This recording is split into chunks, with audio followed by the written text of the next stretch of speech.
Hey everybody, welcome to DadsDen and Pop Culture.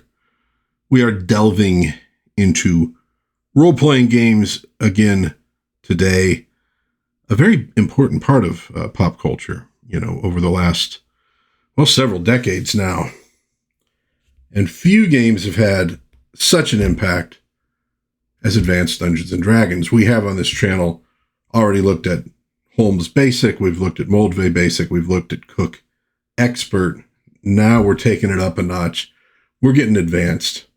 And we're going to do a sort of a read-through review, maybe more of a retrospective, of the Advanced Dungeons & Dragons Player's Handbook, compiled information for players and dungeon masters by Gary Gygax. Got a couple names written in the book, probably doesn't matter, but just in case. There we go. Here's our special reference work.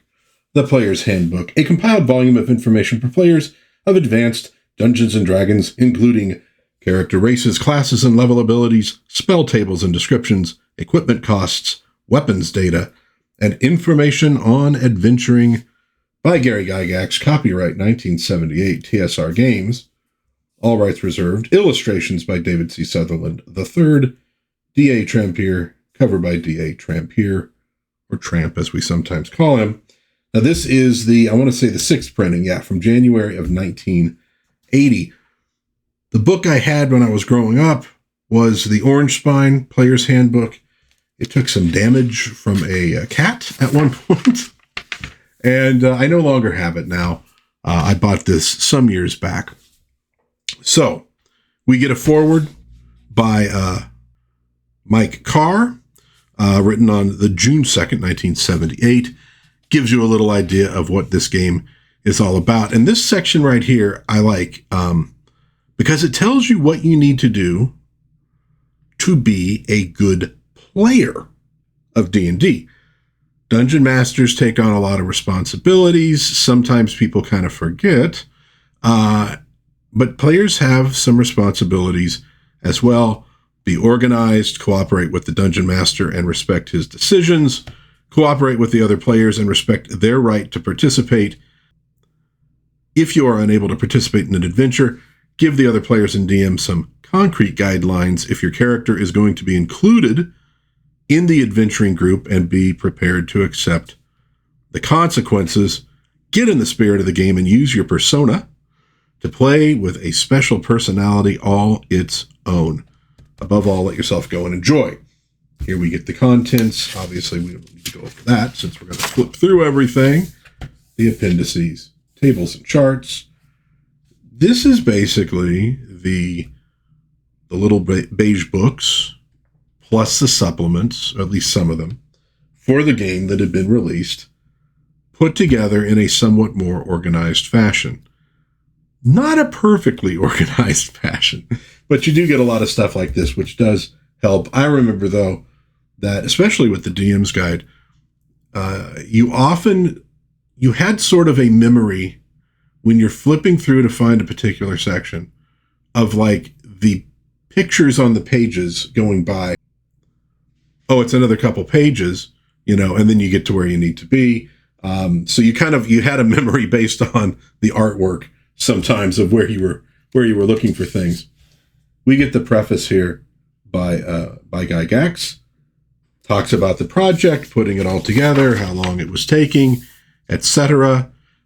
We get special thanks here to Dave Arneson, Peter Aronson, Brian Bloom, Joe Fisher, Ernie Gygax, Tom Holsinger, Timothy Jones, Tim Kask, Jeffrey Key, Rob Kuntz, Lynn Lakofka, Alan Lucian, Steve Marsh, Mike Mornard, Doug Schwegman, Dennis Astaire, Dave Sutherland, Dave Trampier, Jim Ward, Tom Wham, Skip Williams, and of course all the players and DMs who, gave him feedback along the way, but I like that. Introduction. Now, let's be honest. You're 13 years old, you've just gotten this book. Are you going to read the introduction? Well, I mean, maybe a few people would, but a lot of us, it's like, no. Where's the classes? Where's the spells? Where's all the good stuff? If you've never read this, I would say give it a read through, because look, what we're dealing with here is a game. And you could look at D&D and say, well, it's a simulation of like a medieval fantasy thing. Okay, it is, but so's the basic game. So's Tunnels and Trolls. So's all the stuff from like Palladium. So's RuneQuest. They're all simulations of a sort. Reading this, you get an idea of particularly what he was going for. Because it is a system, all of its own. And while you can modify it and use it to represent different kinds of fantasy fiction, some things are going to be harder to stretch than others. D&D is its own little world. And sometimes you need to accept it as its own little world. And instead of questioning everything in it, just say, let's assume, for the sake of this little world I'm in, that everything in here is right, and actually play by what it says. And you get a very interesting experience. When you do, it does say here the game is ideally for 3 or more adult players. When the basic set that Holmes did was released, it was designed to be the entryway into Advanced Dungeons & Dragons. It mentions it by name, at least in the printing that I have. By the time they did Moldvay Basic, which led to Cook Expert, clearly they were looking at another game line there.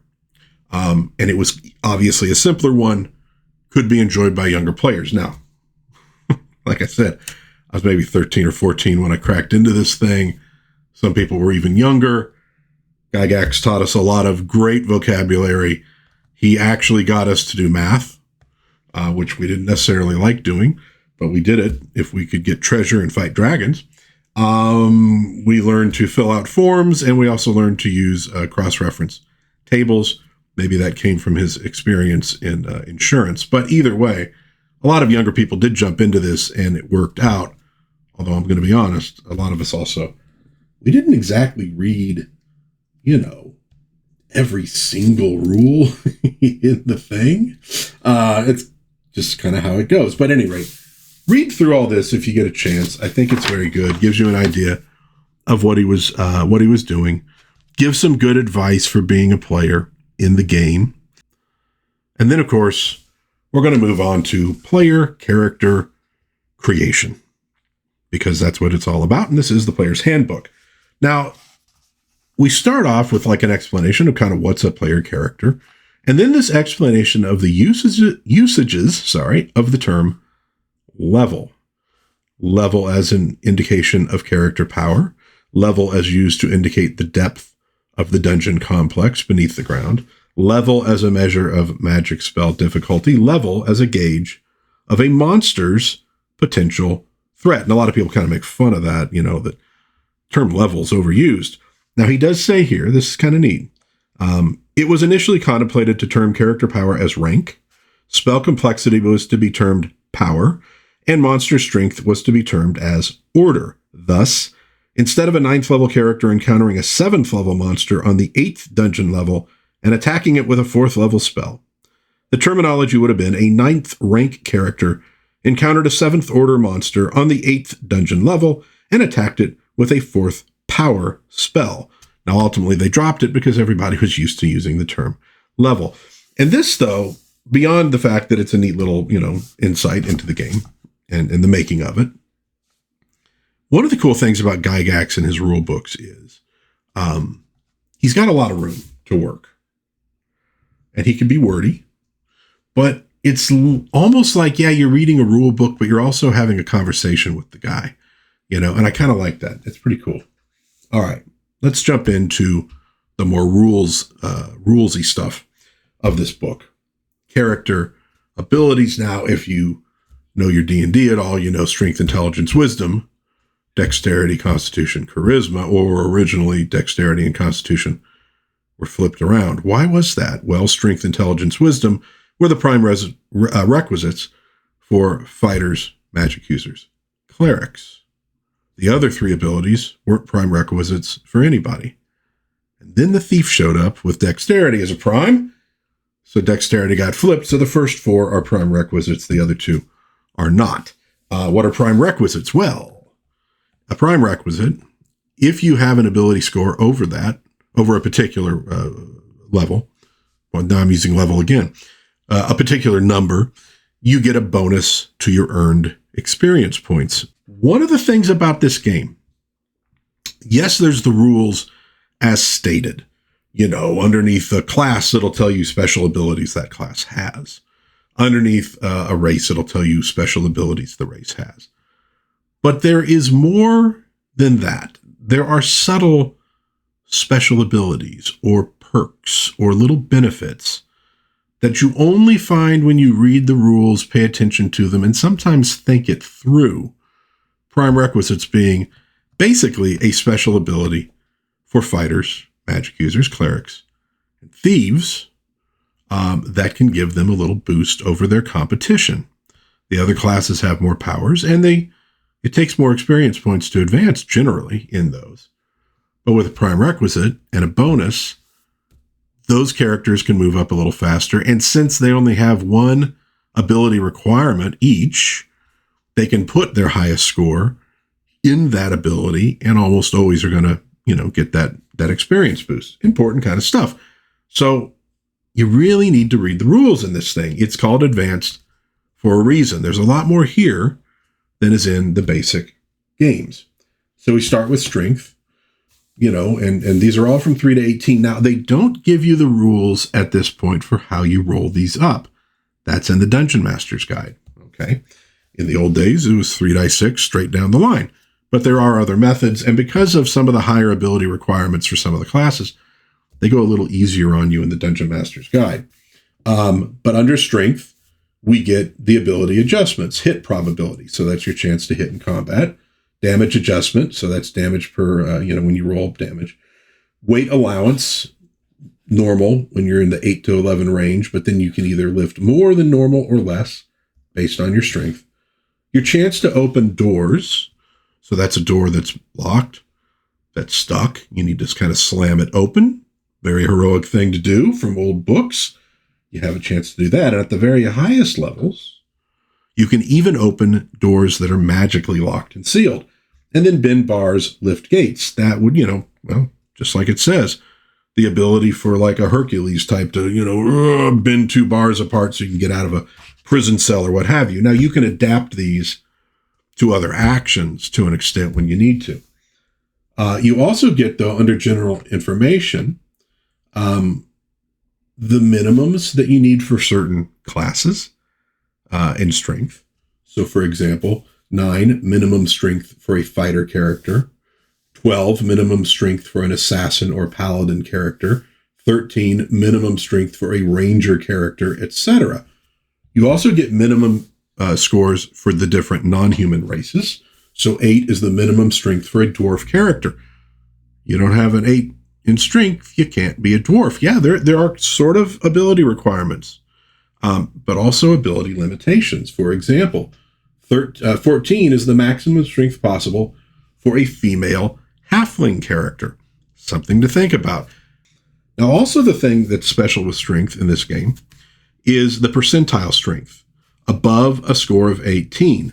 Now, that's only a possibility for fighters and I believe the fighter subclasses. Not everybody gets that. So it says, furthermore, fighters with an 18 strength are entitled to roll percentile dice in order to generate a random number between 0, 1 and 0, 0, i.e. 100, to determine exceptional strength. Exceptional strength increases hit probability and damage done when attacking, etc., etc., etc. So, an 18 100 strength gives you a +6 bonus to damage. That's big time for fighters. Remember, in this game, they get multiple attacks. So keep that in mind. And also, it's another thing that's sort of a secret benefit for the normal fighter class. Now, how is that? Well, other subclasses of fighter have a lot of ability requirements, at least more than one. So they may not be able to put an 18, if they roll it, into strength. They might have to put it into something else, given the array of scores that they roll. A fighter who rolls an 18 is always going to be able to put that in strength. So fighters are probably just a little more likely to have that exceptional strength than fighter subclasses. Just a little bit.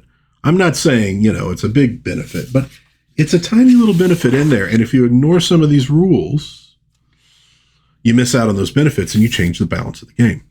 Intelligence. Again, we get the general information, the minimums and the maximums.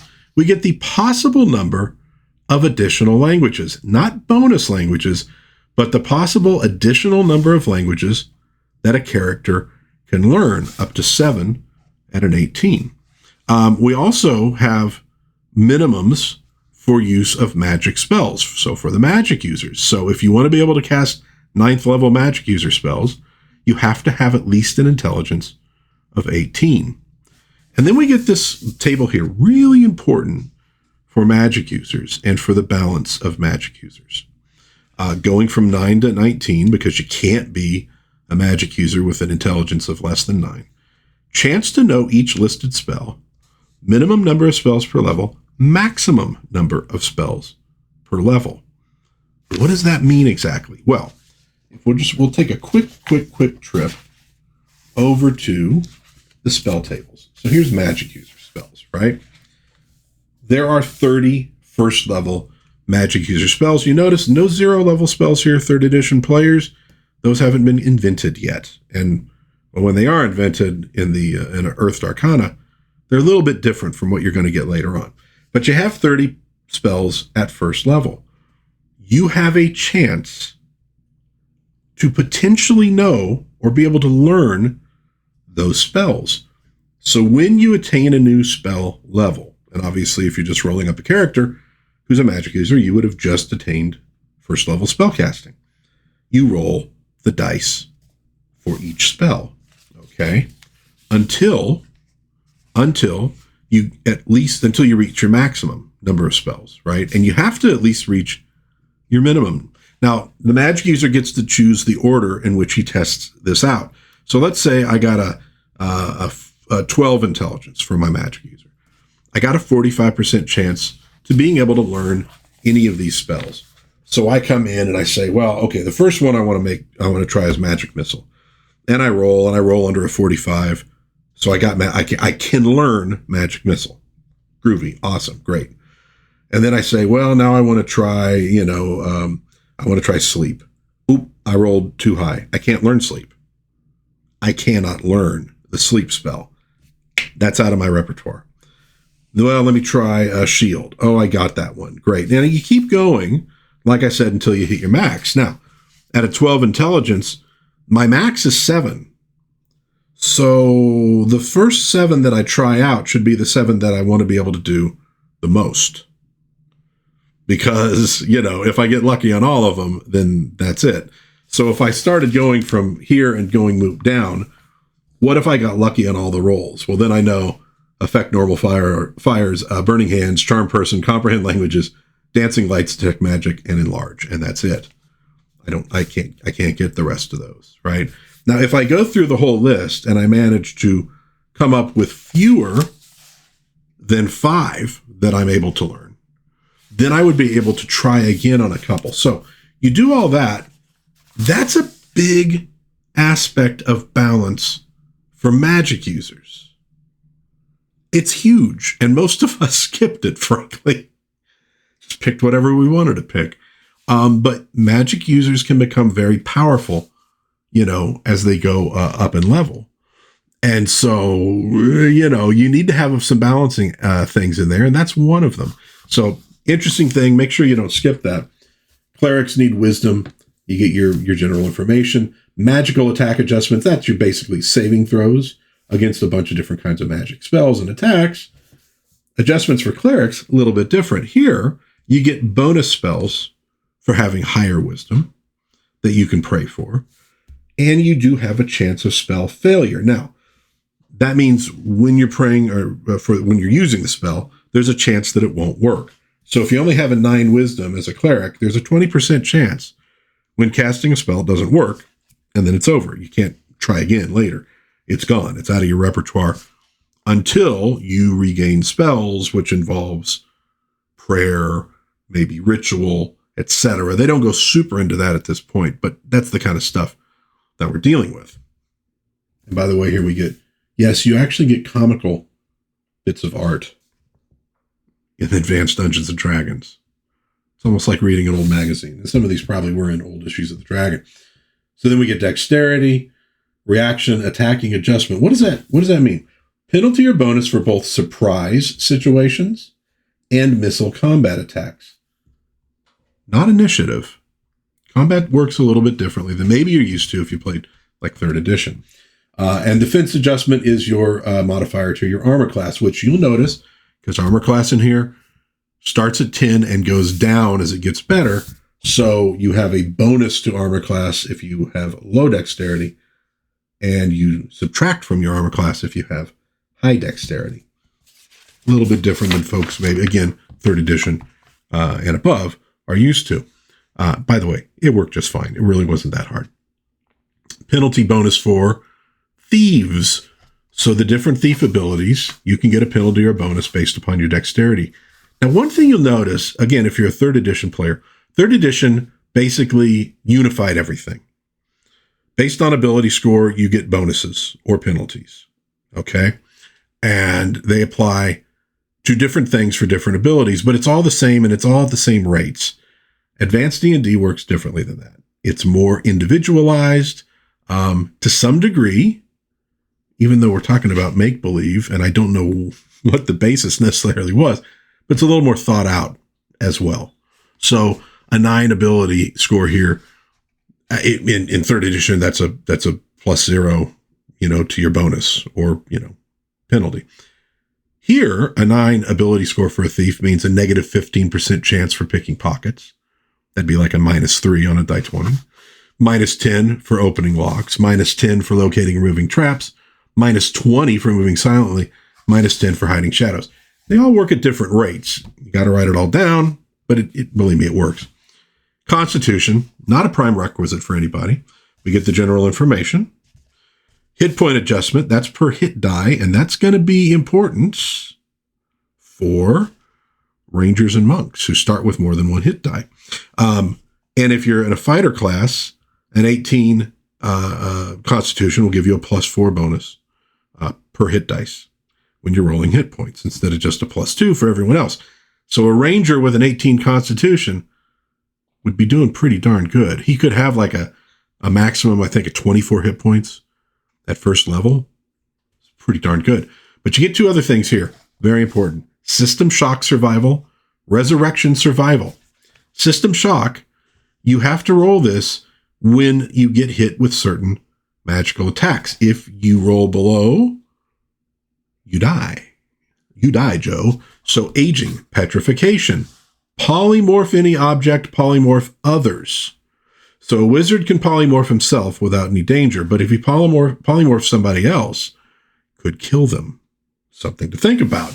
For example, you want to polymorph one of your comrades into something that'll help you out of a situation. But if his constitution, let's say you just got like a 10, there's a chance, and I guess I should say you have to roll under this to survive. So there's like a 35% chance it's curtains for him. You got to think that through. Resurrection survival, similar. You're allowed a number of resurrections for a character equal to your starting constitution score. So if you increase it later, doesn't give you extra resurrection attempts. But if you get resurrected and you miss this roll, that's it for your character. There's no more extra chances. He's gone for good. And then we get charisma, often looked at as a dump stat. Really isn't a dump stat. It affects the loyalty of henchmen and a reaction adjustment. In Advanced D&D and the other versions, you're not supposed to fight everything that you run into. It's a good way to get wiped out. Reaction adjustments, a positive reaction adjustment, could mean that some monsters you run into will be neutral or maybe even friendly, and you're supposed to communicate with them, and then you're supposed to maybe, learn other parts of the dungeon from them, maybe team up to take on a common foe, things like that. That gets into the role-playing aspect. And you're going to want those henchmen because the game is designed for you to have them. If you don't hire anybody, and I know in 3rd edition that's not done. When you're bringing 3rd edition players into Advanced D&D, you're kind of like, if you can pool a little money and maybe hire a couple extra people to help with fighting, could be very useful for you. All right. Character race table, character class limitations. So now we're on to the character races. Human, and then the non-human races, which are dwarf, elf, gnome, half-elf, halfling, and half-orc. There are limitations on what character races can become what character classes. No limitations for humans. The other ones there are. So before you pick one of these character races, which do give you some extra nice special abilities, it does limit you as well, and you need to keep that in mind. And also, again, remember those minimums, those maximums. When you're assigning your ability scores, if you want to be a dwarf, right, you got to make sure that you have a minimum of 8 in your strength. Minimum 3 intelligence, no problem there. Same with wisdom, same with dexterity. Minimum 12 constitution. Minimum 3 charisma. So if you have a lower than 12 constitution, your character's not going to end up being a dwarf, because dwarves just don't have under that. It's just how it is. So it's not like you're trying to apply for a job. You get the idea. You also have character level limitations. Humans are unlimited in everything, but the other ones are not necessarily unlimited, although they might be in a few areas. Half-orcs are unlimited as assassins. Halflings are unlimited as thieves. Same with half-elves, who are also unlimited as druids, so they can go all the way up there. Gnomes can be thieves and can be illusionists, but they are limited to a 7th level as illusionists. So that impacts what spells you're going to be able to cast in the long run. Elves unlimited as thieves, and dwarves are also unlimited as thieves. That's the class people can generally do what they want to do with. You get penalties or bonuses to ability scores based on the race, and then they go into each one with descriptions. What do they look like? We'll read a little bit on dwarves. The race of dwarves typically dwells in hilly or mountainous regions. For details of the race in general, the reader is referred to Advanced Dungeons & Dragons Monster Manual. Smart little advertisement for the book. As player characters, both dwarves and their cousins, the mountain dwarves, can be considered. Now, you'd get specific rules on mountain dwarves and some of these other ones that are mentioned in here in Unearthed Arcana, and probably in Dragon Magazine as well. There are a lot of good supplements in there. So it gives you the class limitations, tells you right here what they are. Tells you the dwarves are non-magical and do not ever use magical spells, but they get a bonus to saving throws. It's based on their constitution. +1 for every 3.5 points of constitution ability. Well, you really want to get a dwarf with an 18 constitution if you can. You're going to get a lot of neat bonuses from that. Exceptional constitutional strength with regard to poisons. Can speak the following languages: Dwarven, Gnome, Goblin, Kobold, and Orcish. In addition, Dwarven characters are able to speak the common tongue of all humankind. However, except for their alignment language, they are unable to learn more than 2 additional languages, regardless of their intelligence ability. They're able to see radiation in the infrared spectrum.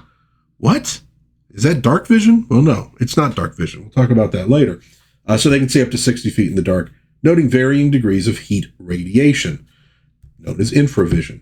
Dwarves are miners of great skill, so they get ability to detect certain things, which is actually useful on a dungeon adventure, knowing how deep you are. Remember, as you go down in the dungeon, things get more dangerous. If you take some passage that winds down a bit, you might like to know how many levels you've gone down in the dungeon, or at least get an idea of that.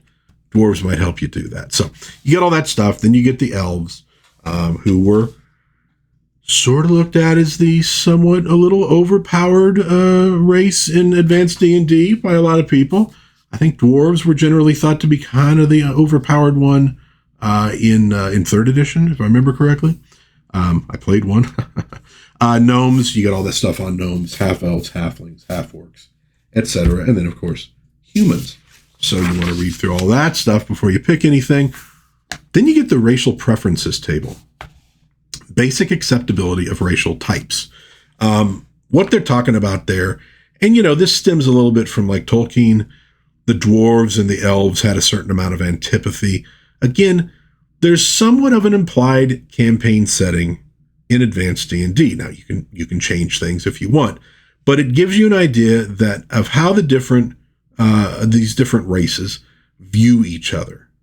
Do they have a preferred group that they like to hang out with. Well, their own is usually one of those. Is there goodwill between them? Is there tolerance, neutrality, antipathy, or a strong hatred for one another? That can come into play in a campaign. Now, again, some people just ignore that stuff, or you could change it around, or you could make it more specific. Think about the English and the French always going after each other. So you could say they have antipathy towards one another.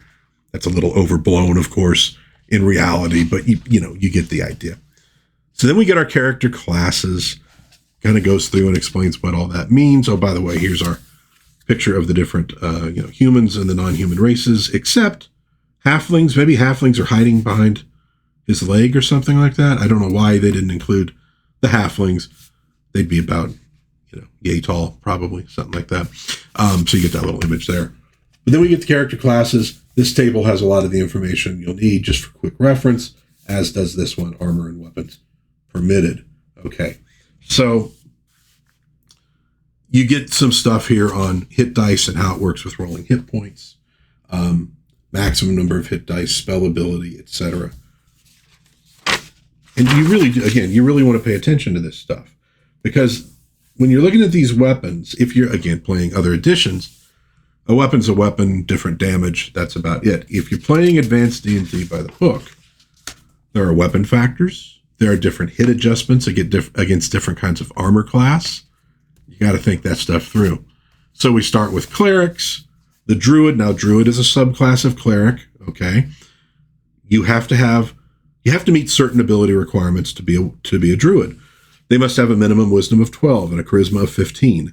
Both of these major attributes must exceed 15 if the druid is to gain a 10% bonus to earned experience. So they can get an experience bonus. They got to have both of those over 15 to do that. Okay.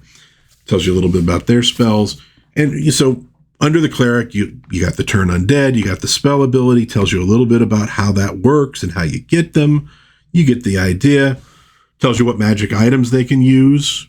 It's not open to everybody. There are limitations. And again, that's another sort of subtle special ability some classes have in what they can use. It tells you when you get 8th level, you can attract followers if you establish a place of worship, like a temple of some kind. At 9th level, you can build a stronghold. That was part of this game. Building strongholds, attracting, henchmen, or hiring an army, basically. The idea was you're adventuring, you're gaining resources, you're gaining ability. Eventually, you're going to push the bounds of civilization to a place where they aren't currently in. So you go out into the wilderness, you clear all the bad monsters away, you build something, you attract peasants, you start your own little fief, right? And then you can start doing mass combat. You can do war games with your player character and all the people that he's in charge of. Druids are an interesting class. Special abilities, they have the shape change. It's not like wild shape that you get later on. It's a little different. You can shape change 3 times per day. Once you can become a different kind of a reptile, I should say. Once a bird, and once a different kind of mammal, up to about the size of like a black bear. And that's all you can do in terms of that. It doesn't go any further than that. It doesn't go to monsters at a certain point. There's also a limited number of druids at the higher levels. So you have to compete. You have to track them down. You have to fight them. You have to beat them so you can gain that level. Clerics don't have to worry about that. Fighters don't have to worry about that. Here's the fighter. Look at that. The whole class, just that much space right there. 10-sided dice for hit points, experience level. We have level titles: veteran, warrior, swordsman, hero, swashbuckler, myrmidon, champion, superhero, lord 10th level, lord 11th level, etc. Now, one thing to remember here, the hero and the superhero come from chainmail. Basically, the hero figure in a war game could fight like 4 regular men, and here he is 4th level. The superhero like 8 regular men. Here he is at 8th level. You see how they adapted that. When you get 9th level, again, you build a castle. You attract a body of men at arms, led by an above average fighter. Collect a monthly revenue of 7 silver pieces for each and every inhabitant of the freehold, due to trade, tariffs, and taxes. You can employ many magic items, including swords, etc. No magic spells, but you can use any armor. You can use any weapon. So, but again, there's some extra abilities fighters have that you'll learn as you go through the rules. Paladin, here's the famous Paladin in Hell image, fighting against demons and devils and all that good stuff. Lots of cool abilities for Paladins. They do have to have rather high ability scores in several things. Also restricted. They can never retain more than 10 magic items, specifically 1 suit of armor, 1 shield, 4 weapons, 4 of any other kind. All right, keep that in mind when you're playing a Paladin. You are limited. At higher levels, at 9th level, you get cleric spells. 9th level, up to 4th level spells. Okay, that's your max spell ability. So I believe in 3rd edition, you get those spells. What do they kick in at like 4th level? Got to wait a little bit longer as a Paladin. Ranger, very cool class. They have the tracking ability. Here's a good one, though. And this comes again into sort of like mass combat, but also when you're a little bit higher level, you got to enter the first level of a dungeon. You might have to deal with a bunch of goblins, a bunch of orcs, things like that. Fighters and rangers have some special abilities they can use against those guys. When fighting humanoid-type creatures of, as they call it, the giant class, and you'll see in a minute that doesn't refer to size. Why do they call them? I don't know. I honestly don't know. When you do that, you add 1 hit point for each level of experience the ranger has attained to the points of damage scored when they hit in melee combat. So a 5th level ranger does +5 damage to bugbears, ettins, giants, gnolls, goblins, hobgoblins, kobolds, ogres, ogre magi, orcs, and trolls. All right, so very cool. Get those little extra damage, which means if you're fighting like kobolds or you're fighting goblins, I mean, every hit you're basically taking one of them out. So you can tear through them rather quickly. And some of that, by the way, the number of attacks, I should say, the number of attacks per round, I think that's adapted from Chainmail a bit as well. You got some surprise bonuses, and you're harder to surprise. The tracking, 8th level, you gain limited druid spell ability. 9th level, limited magic user spell ability. At 10th level, Ranger Lord, it's just a cool title. Rangers are able to employ all non-written magic items which pertain to clairaudience, clairvoyance, ESP, and telepathy. Now, why is that? Well, as the Ranger class has gone on, it's sort of become more like Robin Hood, a scout, right? A wilderness scout. The Ranger class, as it was created, was Aragorn. That's what a Ranger was, with a little other things mixed in, but he was Aragorn. And he had the special abilities of Aragorn. And what was Aragorn able to use? The Palantir, right? He was able to use the Palantir without danger. That gets turned into, these guys can use like crystal balls and stuff, but they got to get to 10th level to do it. Also at 10th level, you attract a body of, well, dare I say, merry men. Okay, so maybe there's a little Robin Hood in there. These are henchmen that once lost can never be replaced. But it's not like building a stronghold. You're not supposed to build a stronghold as a ranger. You're a wanderer in the wilderness, protecting civilization from monsters. That's what you do. So there's rangers. Fighter, paladin, ranger attacks per melee round. They go up. Does not go up for anybody else, unlike in 3rd edition. Okay, it's only for the fighter and fighter subclasses. 1 per round, for example, for fighters from 1st to 6th level. 3 every 2 rounds, which means like 2 attacks this round, 1 the next, 2, then 1. Okay, from level 7 to 12. 13 and up, 2 attacks per round. But, and this is another cool ability, this excludes melee combat with monsters of less than 1 hit die, die 8, and non-exceptional 0-level humans and semi-humans. All creatures with less than 1 8-sided hit die. All of these creatures entitle a fighter to attack once for each of his or her experience levels. So remember that 5th level ranger we talked about, right? He's wading into combat against some kobolds. He gets 5 attacks per round against the kobolds. And he's doing +5 points of damage with each hit, which means he is probably going to take out 5 kobolds every melee round. Almost for certain. And honestly, the fighter probably is too, because he's probably got a higher strength. Keep that in mind too with that ranger. +5 damage because of his level. But in addition, he's got probably a strength bonus as well. So these guys could really deal out the damage, and that was what they were for. Then we get the magic users. A couple things I want to bring out here that again gets down to balancing these things. This paragraph here in particular. When a magic user begins his or her profession, the character is usually assumed to possess a strange tome in which he or she has scribed the formulae for some of the spells known to the character. This spell book, and each book later added, as the magic user advances in levels of ability, a book of spells for each higher level of spells which become usable will have to have been prepared through study and research, must be maintained by the magic user. He or she must memorize and prepare for the use of each spell, and its casting makes it necessary to reabsorb the incantation by consulting the proper book of spells before it can again be cast. See character spells for more details. As with all other types of spells, those of magic users must be spoken or read aloud. So, for each level of spells, you have a different spell book. Something to keep in mind. If you're on an adventure, you might need to lug a bunch of these things around with you so you can get your spells back. If you don't want to, maybe you want to keep them hidden somewhere because you don't trust the henchman not to run away with them, or you don't want to bring it into the dungeon where, dragon's fire may burn them or something.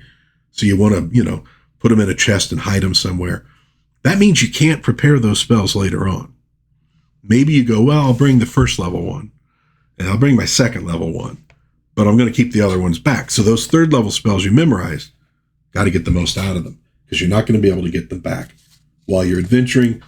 Later on, you can build a tower. You can make magic items, which takes time. They bring up the downtime concept for magic users.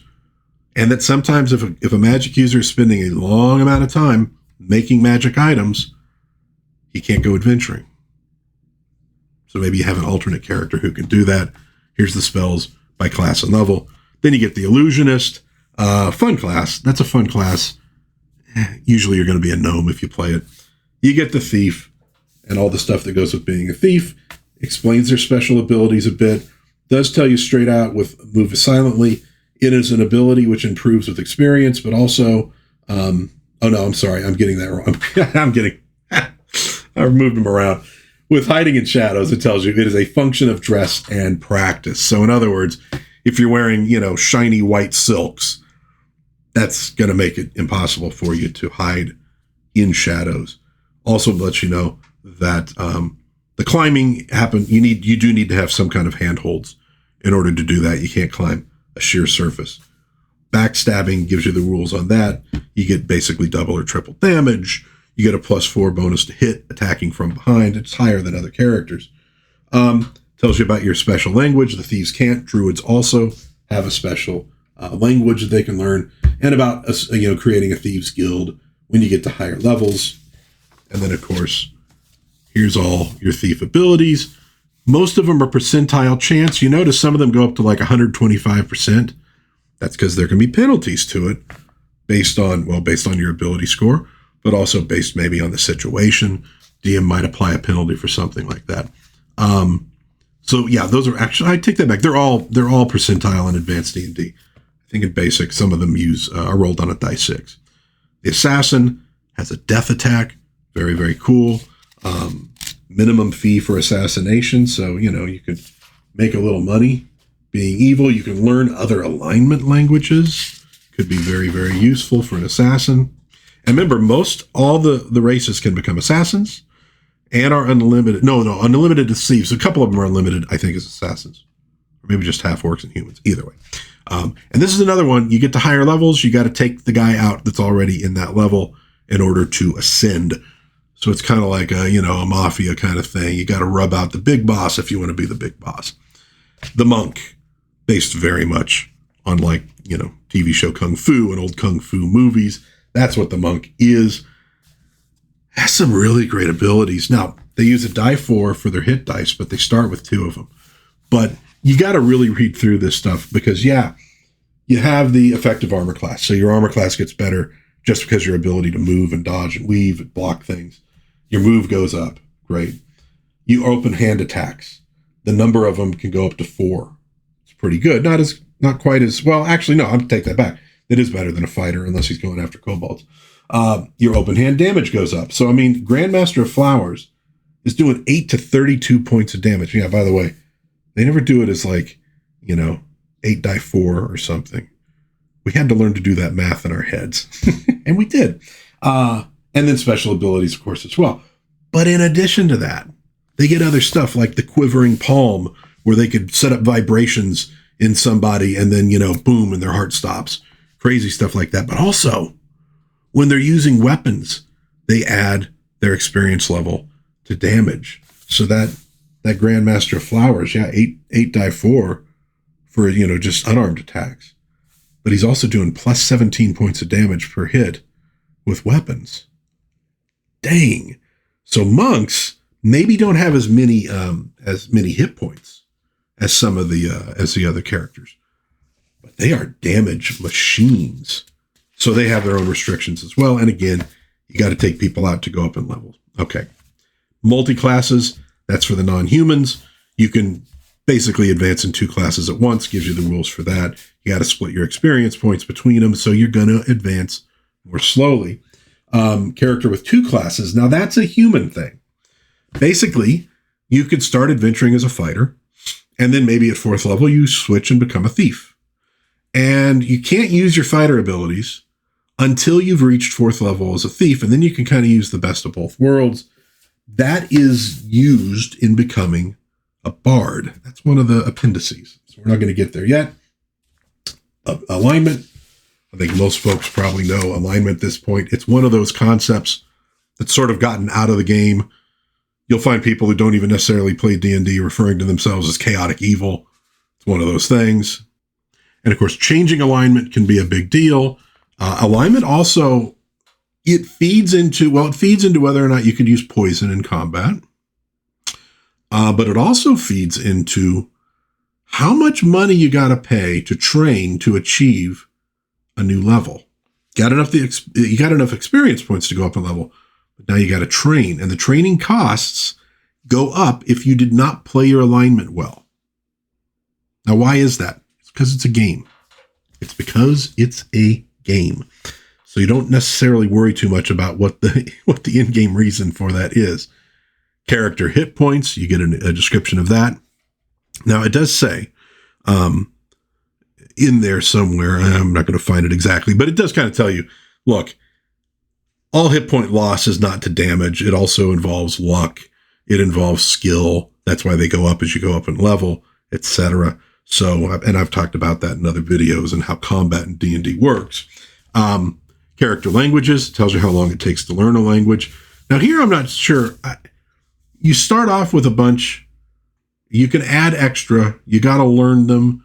But does the dwarf start off with all of those languages? Or is that the list he can pick from at first level? I'm not positive about that. Some of these things you had to wait till you got to the DM's guide before you did that. And the reason I'm saying I'm not positive is because I haven't played Advanced D&D in a pretty long time. So I'm a little rusty on some of the rules.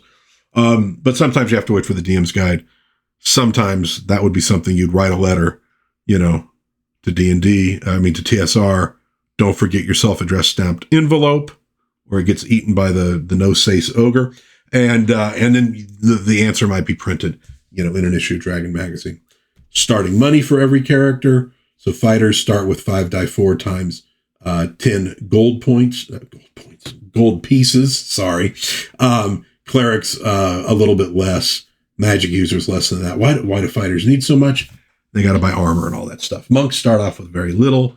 And when you're playing the game, you probably know you're going to pick out some equipment that you need.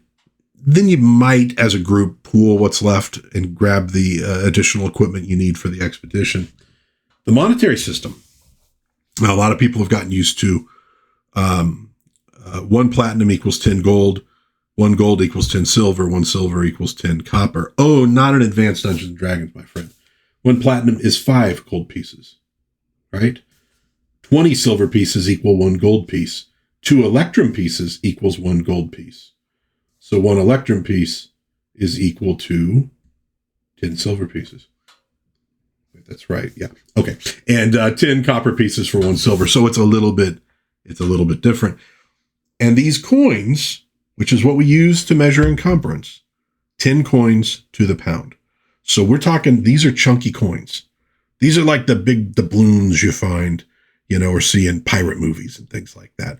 They're not the real coins from the period that were about the size of a dime and were very thin and were almost always silver. Okay. These are big dudes that we're talking about because it's a cool adventure game.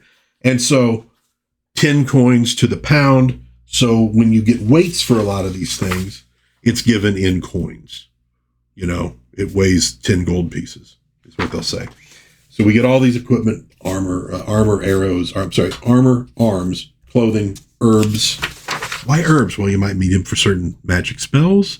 Livestock, yes, you can buy a chicken, miscellaneous equipment, provisions, etc. Okay, here you find out about the armor and what armor class goes with each armor setup. Here we get the weapons, weapon proficiency. Again, very important, not to be skipped. You're not proficient with any weapon that you just pick up at first level, right? So fighters, for example, start off with 4 weapons they are proficient with. If they're using a weapon they're not proficient with, they have a -2 penalty to hit with it, okay? They gain an additional proficiency every 3 levels. Now, a magic user starts off proficient with 1 weapon, and he can't use a whole lot of weapons, honestly. -5 to hit with ones he's not proficient with. And he only gains a new one every 6 levels. So you're probably picking dagger, and you better stick with that dagger. Now we get weight and damage by weapon type. So again, approximate weight in gold pieces. Damage versus opponent. Size small or large, or size large. It can differ, okay? Different notes for the different weapons. And we also get, and this is again where it gets a bit advanced, for each weapon, we get its length, we get the space required. So if you're in tight quarters, for example, a 2-handed sword, you need 6 feet in order to wield that thing. If you're in a tight spot, you might not be able to use that particular weapon. Speed factor. Some weapons are going to be slower than other weapons. And then armor class adjustment. So each weapon does have adjustments, not always for the same armor class, but some weapons are better at hitting other armor classes than other ones are. I know, it's a lot to keep track of, but again, this is advanced D&D. And that feeds into your weapon proficiency, right? You're going to want a ranged weapon for sure. Maybe 2 ranged weapons, depends. Then you're going to say, well, I want to have like a spear because it's long and pointy and is useful in certain things. A sword would be good, but then also maybe I want like a warhammer because a warhammer is going to be better against some armor classes than the sword is. So I might want to change it up every once in a while. All right. Hirelings, again, super important. Hirelings and henchmen. Do not skip this stuff. And then we get into the rules of the game. We get time where we learn that we measure things in turns. Each turn is 10 minutes. In combat, that turn is further divided into 10 melee rounds, or simply rounds. Rounds are subdivided into 10 segments for purposes of determining initiative and order of attacks. Thus, a turn is 10 minutes, a round 1 minute, and a segment 6 seconds. Outdoors, time is measured in days, usually subdivided into daylight movement and night rest periods, etc. We get distance. Remember, this one uses the inches symbol. So 10 inches would be 100 feet indoors and 100 yards outdoors. And that's going to impact the range of weapons. Okay. Character spells.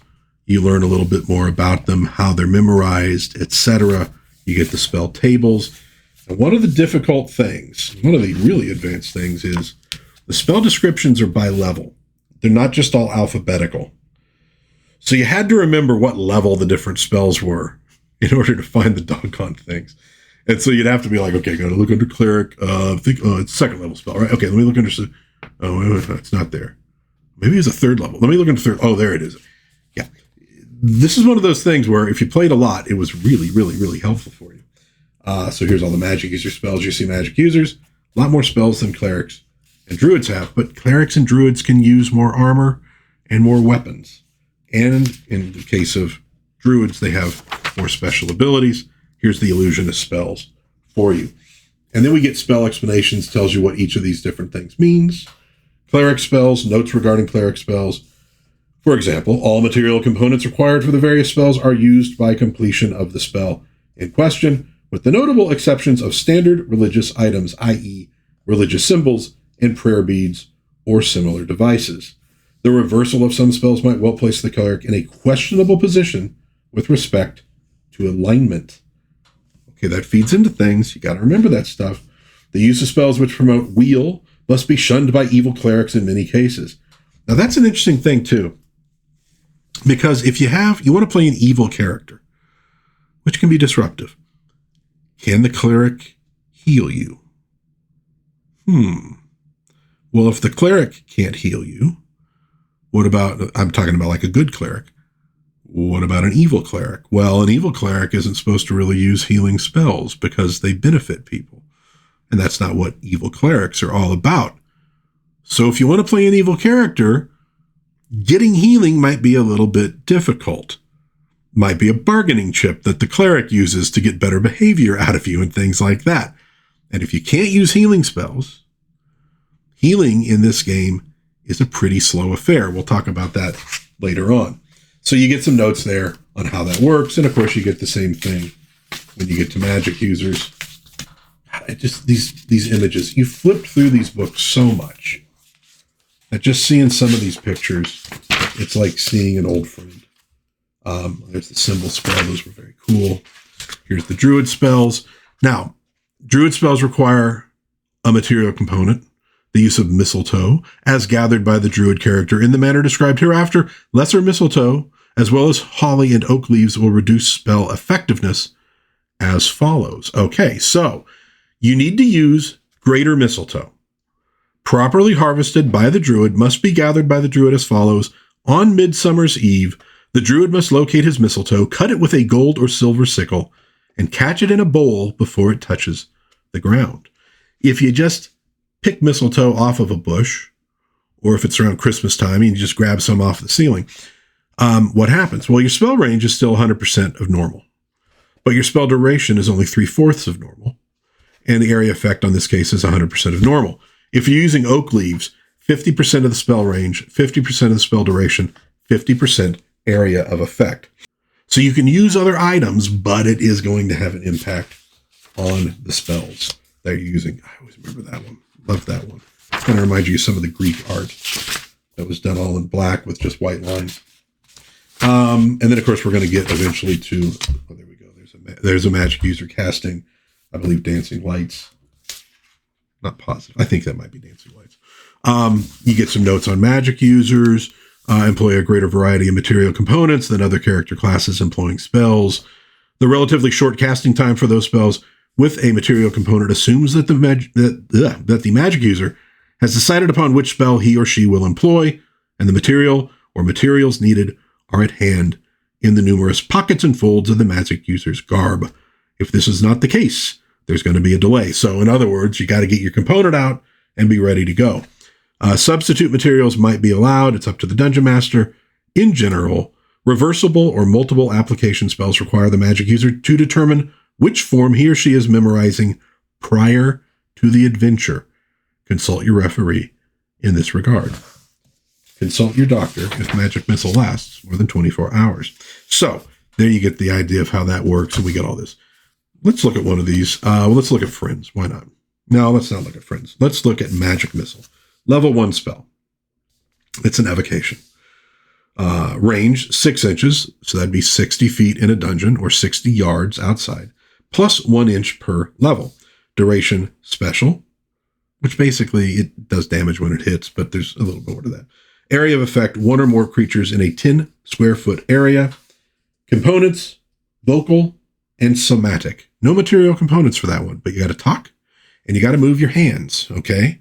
If you can't move your hands, you can't cast the spell. If you can't talk, you can't cast the spell.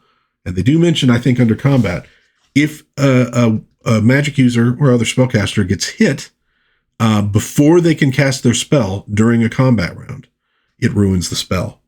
And you don't get it back, so it's just gone. Which is why a good strategy in these games is always attack the spellcaster first, so they can't cast any spells. Casting time is 1 segment. Remember, a segment is 6 seconds. Saving throw, there's no saving throw against them. You get the explanation. Description. Use of the magic missile spell creates one or more magical missiles which dart forth from the magic user's fingertip and unerringly strike their target. Each missile does 2 to 5 hit points of damage. If the magic user has multiple missiles capability, he or she can have them strike a single target creature or several creatures as desired. For each level of experience of the magic user, the range of his or her magic missiles extends 1 inch beyond the 6-inch base range. For every 2 levels of experience, the magic user gains an additional missile. One of the nice things with these is the descriptions are relatively short, a little bit longer than you get in basic D&D, but they're not too crazy. However, arguments would arise, and so you'd get longer explanations in Dragon Magazine. And when they did 2nd edition D&D or Advanced D&D, those were often worked into it. So the spells become a little bit more complicated over time. But there you go. If you're playing a magic user, A, you need to really know what your spells are and how they work. But B, you really need to read through all this stuff to figure out what you want to use and how you want to use it, because it's very important. Here's enchant an item. Very important when you want to try to make magic items later on, etc. There is some pre-planning that's required. There's reincarnation, which is fun because people can come back as bugbears and things like that. But you really do need to do some pre-planning in Advanced D&D for what you're going to be able to do as time, drags on, as you go up in level. God, I love that art. Love that one too. That's another great one. Under shape change. So I'm not going to obviously go into all these illusions. Boy, illusions can be tricky. I can still remember, even in 3rd edition, all of the players who had all played. They'd all played 2nd edition AD&D. I don't think any of them had played the original. Well, I think one guy had. But any time they ran into something they didn't particularly like, I disbelieve. All right. Well, disbelieve this, buddy. So then we get more rules on spell casting, and most spells can be cast during the course of a single melee round, although some, particularly high-level ones, require more time, etc. As each spell is cast, it is crossed off the character's list of spells memorized for that particular expedition. The same is true for any material components which are required for the spell cast. The components must be ready and then crossed off as expended. Spell scrolls, how that works. Then we get to the adventure. Kind of goes over, a nice little thing for dungeon expeditions, outdoor expeditions, towns, and how that stuff works. The DM's going to get more of that in the DM's guide, but it's meant to introduce players to the game as much as to just, govern the game. We get encumbrance, normal gear, about 35 pounds and no great bulk, movement 12 inches, so 120 feet in a dungeon, 120 yards outside. Subject can run quickly. Reaction and initiative, normal or better. Heavy gear, 9-inch. Subject can make a lumbering run, normal, no bonuses for reaction and initiative. And then if you're over encumbered, etc. Okay. Movement, we get the time and distance factors. Really important for dungeon masters to know that, there's that great troll image. Love the art in this book. Movement outdoors, movement in cities, which is like in a dungeon. Okay. We get lights, radius of illumination, the burning time. That's something that, as a DM, I always kept track of. Players didn't usually bother, but I would keep track of that. I'd use graph paper. Somebody lit a torch. I basically would mark off little squares with each turn, 10-minute turn. And so the duration is 6 turns, 1 hour. So I would make a note, like a little T. They just lit a torch. Mark it off, mark it off, mark it off, mark it off, and then say, your torch just went out. Now, they could keep track as well, but, players, they're kind of like that sometimes. Infravision, ultravision. Ultravision sounds really cool. And ultravision is kind of what dark vision is in later editions. It's the ability to see radiation in the ultraviolet spectrum, gamma rays, X-rays, etc. Creatures with this ability can see in normal nighttime darkness. That is, they see at night as well as a human can see at dusk because of the continual bombardment of ultraviolet radiation upon the Earth. Now, are they going to have that in a dungeon? Maybe not. Might be shielded. And notice it says natural. There is a darkness spell that you can't necessarily see through. Infravision just lets you see differences in heat radiation. Okay, so if you've ever seen infrared goggles, you get a little bit of idea of how that would work. And they probably didn't have as good a goggles back then, so, imagine a little less than perfect. But the idea here is, you can't just see in darkness, right? You could see different temperature gradations. So what if you're dealing with something like the undead, skeletons? Don't give off any body heat. You're not going to see them with infravision. And it also is messed up by light from like torches, lanterns, etc. So something to keep in mind. They go over surprise. Oh, surprise is kind of complicated. And I'll be honest with you, I don't exactly know how to adjudicate it myself a lot of times. It's a tough one because there's different chances of the surprisee and the surpriser, and then you get rangers who have this, and this group has that, and some monsters have different things. It could be a little bit tricky. I tended to melt everything down and make it simple for my own games. Okay, traps, tricks, and encounters. Also initiative hereafter. Like I said, initiative a little bit different than maybe some people are used to. Traps, tricks, and encounters. So that kind of goes over, how those work. Under encounters, a monster can be a kindly wizard or a crazed dwarf, a friendly brass dragon, or a malicious manticore. Such are the possibilities of encounters in dungeon, wilderness, or town. And what they're really also saying there is monster just refers to anything you encounter. It doesn't necessarily mean a monster like a dragon. It could just be a person. But if they're encountered, we just call them monsters. It's sort of like, just keeps it very simple. Let's look at initiative. The initiative factor affects who can do what and when during the course of an encounter of any sort. Surprise, already covered heretofore, obviates the need for initiative checks as the surprising party has complete freedom of action for a time. However, surprise eventually wanes, and then, just as in other circumstances, the relative weight of action must be determined. Initiative allows one group, the party or the monsters, to begin some course of action prior to the other group. So it's group initiative. Some people don't like that, but I've often said, especially for newer players, it's kind of handy for newer players to work up a plan and then put it into effect as a group. Getting to move first, again, it's for like each phase of combat, but sometimes it helps them strategize, helps with their tactics. You get the idea. Actions affected by initiative are many and include slamming a door, fleeing, moving to grapple or melee. We have said melee when I was a kid. A call for a truce or surrender, firing wands, discharging missiles, beginning a spell, and so on. The initiative check is typically made with 2 6-sided dice. One die 6 for the party and another for of a different size or color for the creatures encountered. This check is made each round of play, where first action is a factor. Because a round is a full minute long, dexterity seldom is a factor in the determination of which side acts first. However, if one group is slowed or hasted, those are magic spells, or one or more members of the group are under those effects, the initiative will always go to the non-slowed or hasted side. In most other cases, the group with the higher dice score will always act first. For effects of initiative in fighting, see combat hereafter. All right. Communication, negotiation, very important. Here's combat, turning undead, magical control, spell combat, breath weapon attacks. Gives you the inside dope on all of those. Melee, of course, the most fun. This form of fighting includes the use of handheld weapons, natural weaponry, claws, horns, teeth, grappling. Oh boy, grappling. And special or magical touch attacks. Okay. And then you get the combat procedures, saving throws, armor class, how all these things work. First strike. Here's an example of combat. Weapon factors. You've already seen information regarding the damage each type of weapon does, how heavy each is, how long, and how much space each needs.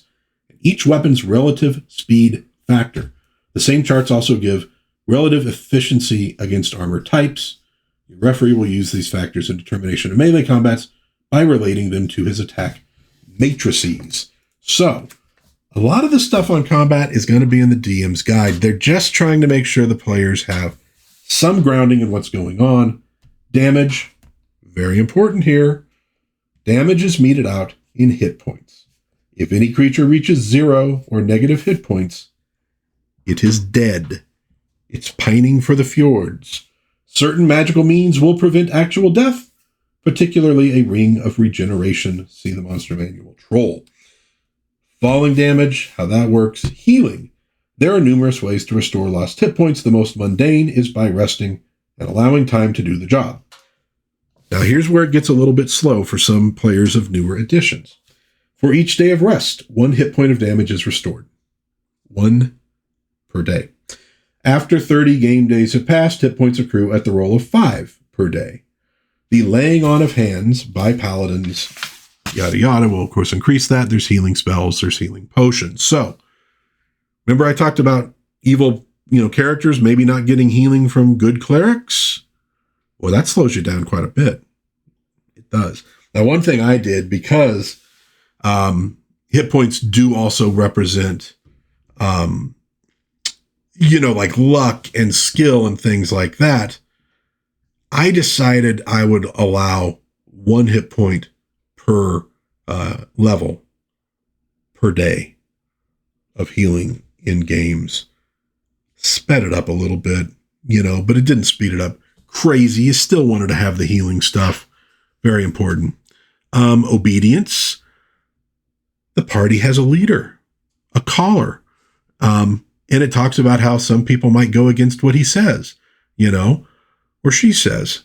Now, that's something people aren't used to. The idea of a caller and a mapper or multiple mappers. I mean, usually somebody does do the mapping thing, but the idea of a caller, well, what is that? It means the players kind of huddle up like a football team, figure out what they're going to do, and then the caller tells the DM what everybody's doing, like for that round of combat.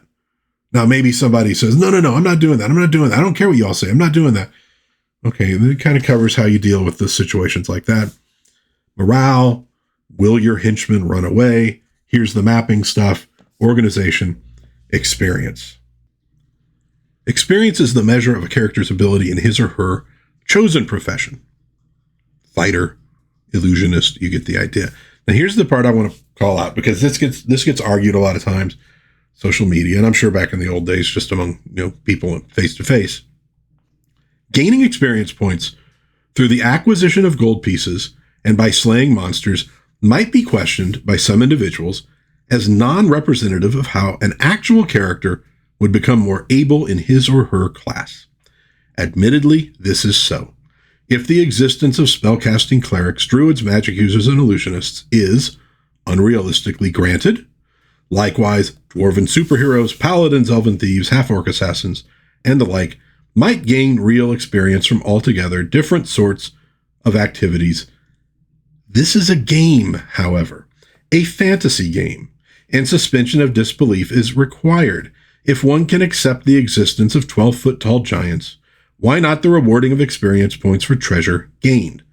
While praying and religious-oriented acts are more properly the activities for which a cleric would gain experience points, this is not the stuff of exciting swords and sorcery adventure. So too, fighters need physical training and weapons practice. Magic users long hours of study in tomes of arcane lore, and thieves the repetition of their manual skills and discernitory prowess. But none of this is suitable to gaming. It is therefore discarded and subsumed as taking place on a character's off hours. In other words, it's a game. It's not real. Okay. And what the gold pieces and the combat to an extent, again, there's a suggested underlying scheme in all this, a world, a way of doing things. Adventurers adventure for treasure.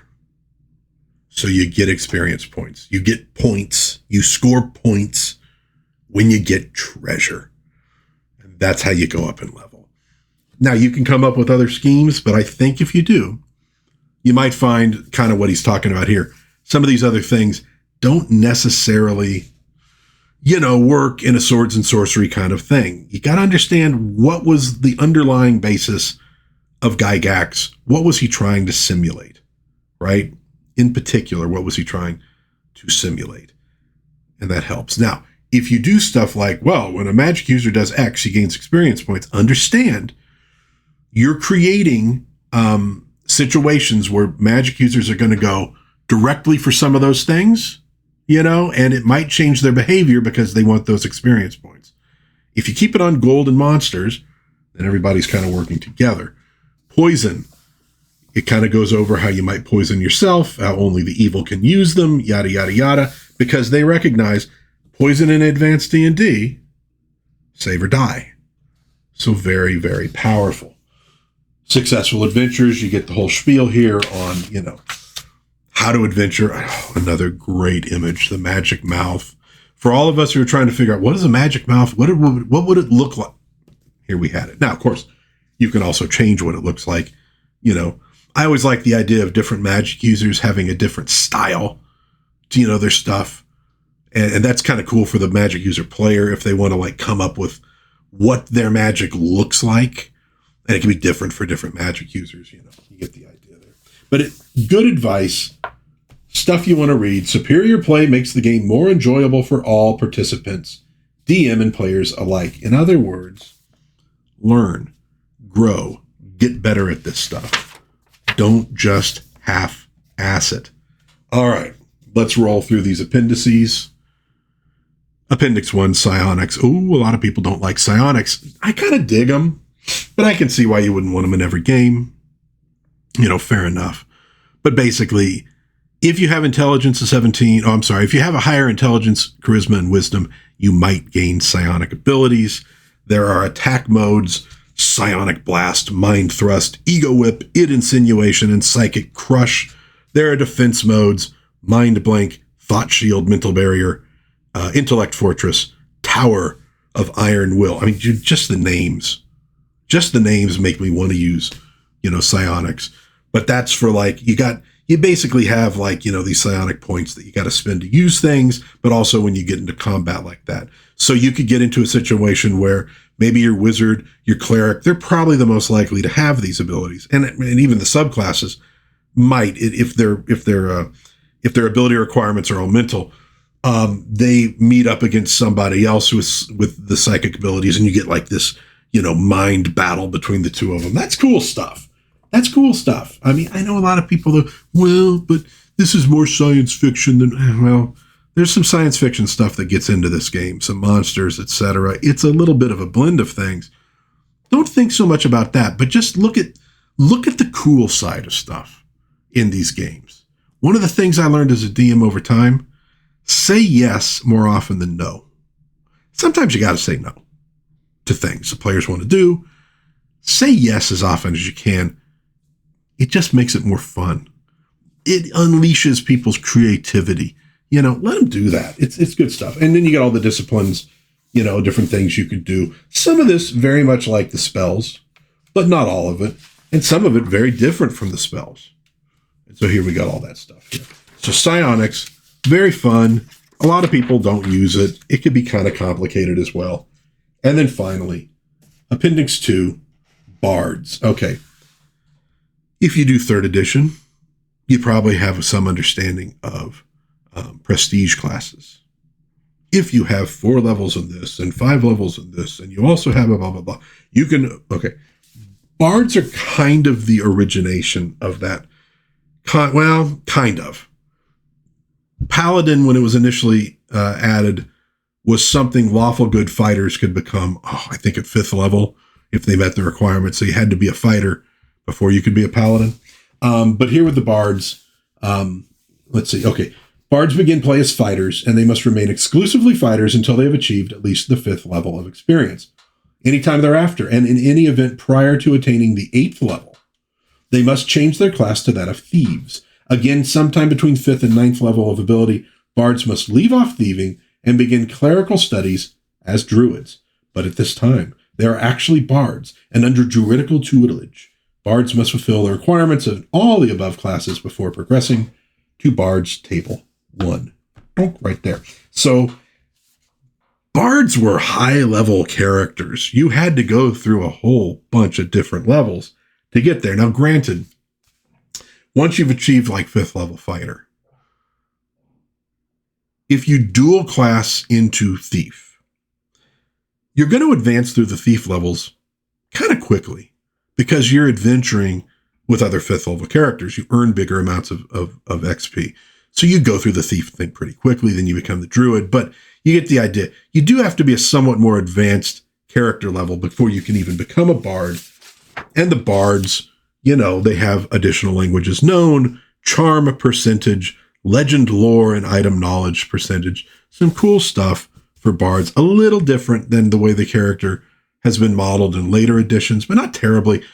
But bards you can almost think of as being kind of like James Bond. That's sort of what they are. They're spies. They can fight, you know, pretty darn well, but they got all the thief abilities and they got some druidic spell abilities and they got so they're kind of they're interesting characters. They're interesting characters. Character alignment graph. Most of us know that stuff. A little, the known planes of existence, just a little primer on the ethereal and astral planes and traveling and combat there. The inner planes, the outer planes. We all remember this stuff. The outer planes are tied into alignment. You'll notice they match this. Lawful good. Lawful good. That's pure lawful good. That's a little, you know, that's a little more, I think, good than lawful. That's a little more lawful than good. There's your true lawful, nirvana. There's lawful evil, chaotic good in Olympus. So the Viking gods are a little bit more chaotic than they are good. If I'm completely honest, for mythology, I might even switch those a little bit. That's another good image. Suggested agreements for division of treasure. Modifiers. So, on non-player characters who are henchmen, how much do they gain? So dividing treasure can be important for experience points, and then some useful tables. And that, ladies and gents, is the Player's Handbook of Advanced Dungeons and Dragons. It is advanced. Read the rules. Read the rules. Read the rules. There's important stuff in there that you need to know.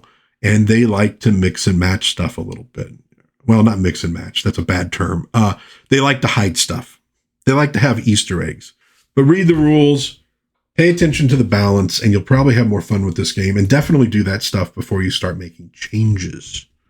Always important to understand the game and the rhythm and the overall odds of things before you start messing around with it.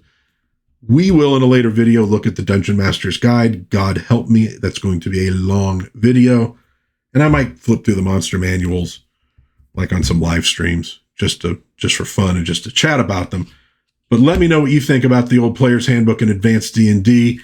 I will admit, when I was a kid, learned on Moldvay Cook, got this, and what I mostly did was use different character classes, races, spells.